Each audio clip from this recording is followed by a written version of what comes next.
Um, there's a lot to discuss in terms of the policies that they threw around. Particularly, I really have a problem with parading around the names and the parents of black families of black victims. Um, that never bodes well with me, even if Bernie Sanders did it, which he really doesn't do it much. Um, that kind of bothered me, and I don't know, for obvious reasons, clearly for obvious reasons. I just think it's I don't want to say tacky. I want you to tell me why. I don't know. I don't quite know why it bothers me so much to see those parents be paraded around, but it did. Not saying that they don't have the right to endorse Hillary Clinton, because they do. They have the right to support whoever they want to support. But for me, it politicizes, and it kind of diminishes the tragedy that actually took place when it can be co-opted by a politician. And I don't know if it's more something against Hillary Clinton as it is the parents, but they have the right to do whatever the hell they want to do.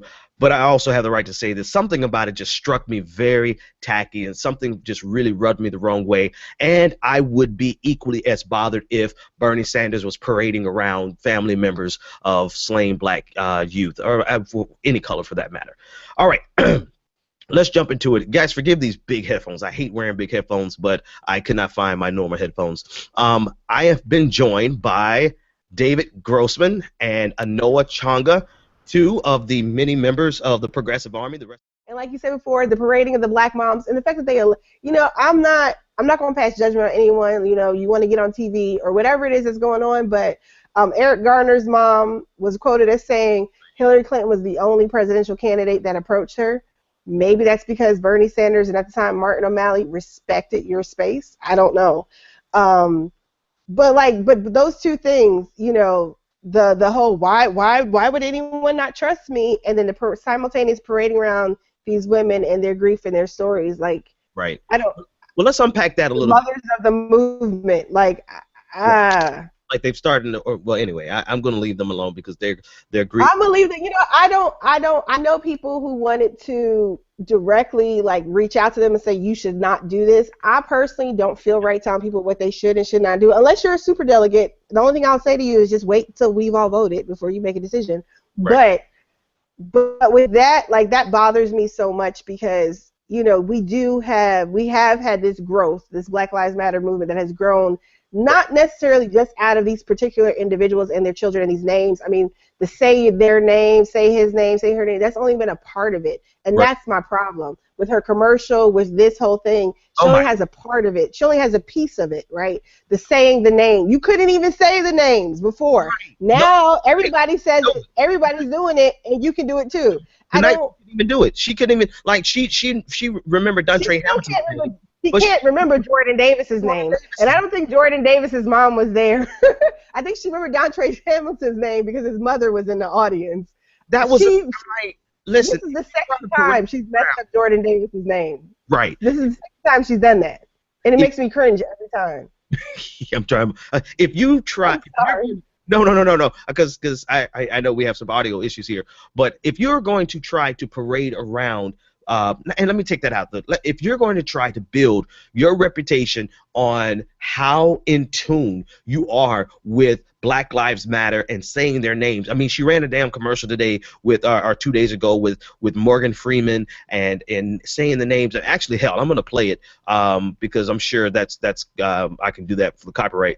But anyway. If you're going to do that, then you better sure as hell be ready to say every name when you name a scenario, right? Or at least be professional enough to only name the scenarios for the people you know their names, right? Instead of getting caught in the middle of a story about Jordan Davis, which she described the story right, but she could not say his name. And even if she did, to me, it is just such a form of pandering because, when you look at the track record of a person and you look at where they were when this was actually going down before the election, and you look at the silence, to me it would be like Obama coming out later on and saying and trying to say that say their name and using that as a means of promoting his next step, right? But when it was actually happening, President Obama really did not come out for Black Lives Matter. The only thing I remember Obama saying was, if I had a son, he would look like Trayvon. That's what he said. And after that, he really didn't say anything else. So I'm not throwing this at Hillary only. I'm throwing this at all politicians, which is why I respect Bernie Sanders, because he's really not about pandering.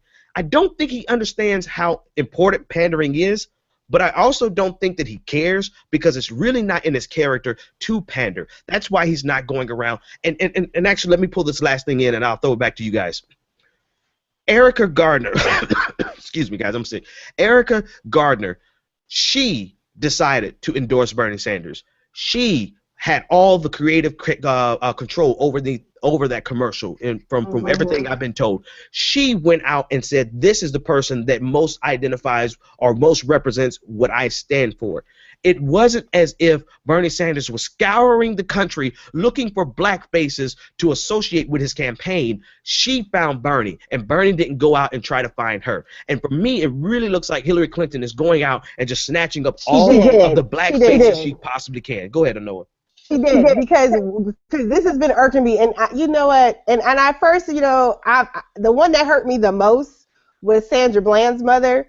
But then when I look back at when the story came out about them meeting Bernie, it was her aunt that did all the talking about it. It went on and on about how great it was to meet him, not the mom. So that is what it is. But she did, because Bernie had the chance encounter back in like October or whatever with Sandra Bland's mother and aunt in D.C. He didn't make a big deal of it. There was no cameras. There was no photos. None of that stuff. He did his promise, as promised in the debate. He mentioned Sandra Bland's name, but he continued on. So he doesn't just list the names. He can connect it to clear policy, clear direct issues. He's not afraid to come down on police, like the babbling tonight about the police and all this other stuff. And we need to respect the police, the blah, blah, blah. There was no conversation tonight from Hillary Clinton about how we need to have actual prosecutions, actual real. She babbled on about force should be the last resort. Okay, yeah, we all know that. But seriously, Boo, you're a lawyer. Like, let's get down to the nitty gritty. Like we have a serious issue with actually dealing with police accountability, and that has yet to come out of her mouth, really. So that bothers me. But so like a little bit after he met with Sandra Bland's mom, she had a caucus basically with all the black moms of dead famous black people in Chicago at a coffee shop, And I'm just like, oh, Lord. So basically, she pulled them all together for a photo op with her. And then she developed that relationship after the fact. So my issue is that I don't blame anyone. They felt like, people have hopelessness. People have cases that are not being resolved and dealt with. And like Bernie Sanders said tonight, she is one of the most famous, one of the most powerful people in the world. Right. So, okay, if she wants to come help you, what are you going to do? You want to tell her no? I mean, probably not. The difference, because I see we keep getting that question in the chat, the difference with Erica Garner, because I follow her and interact with her on Twitter often, she has been pro-Bernie for a grip. Like, she has been actively engaged in the movement itself. For people who don't know, a grip means a long period. Wow. Apologies. I slip back into my 90s vernacular every once in a while. But Erica Gardner herself reached out, and decided that this is something she wanted to be a part of. She was not sought out. She wasn't targeted. As far as we know, they haven't done that with anyone, within Black Lives Matter movement, probably because of how the movement has responded to him initially. He's been very careful and conscientious of what he has done.